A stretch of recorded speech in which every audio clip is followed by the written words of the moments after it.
Welcome to Misha's cooking. வாழைப்பழம் கேசரி செய்வது எப்படின்னு பார்க்கலாமாங்க. அதுக்கு ஒரு கடாயில் கொஞ்சமாக நெய் சேர்த்துக்கலாம். ஒரு டம்ளர் அளவுக்கு ரவையை சேர்த்து கைவிடாமல் கலரிக்கலாம். ரவை நல்ல கோல்டன் ப்ரௌன் வர அளவுக்கு வறுத்துக்கலாம். அந்த ரவை கூட அதே டம்ளர் அளவு பால் சேர்த்துக்கலாம். சேர்த்து நல்லா கைவிடாமல் கலரிக்கலாம்.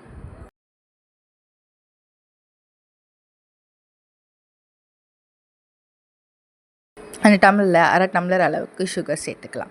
சேர்த்து நல்லா கலரிக்கலாம். ஒரு வாழைப்பழத்தை நல்லா குட்டி குட்டியாக கட் பண்ணி பாதாமையும் துண்டு துண்டாக கட் பண்ணி சேர்த்துக்கலாம். சேர்த்து நல்லா கலரி விட்டுக்கலாம்.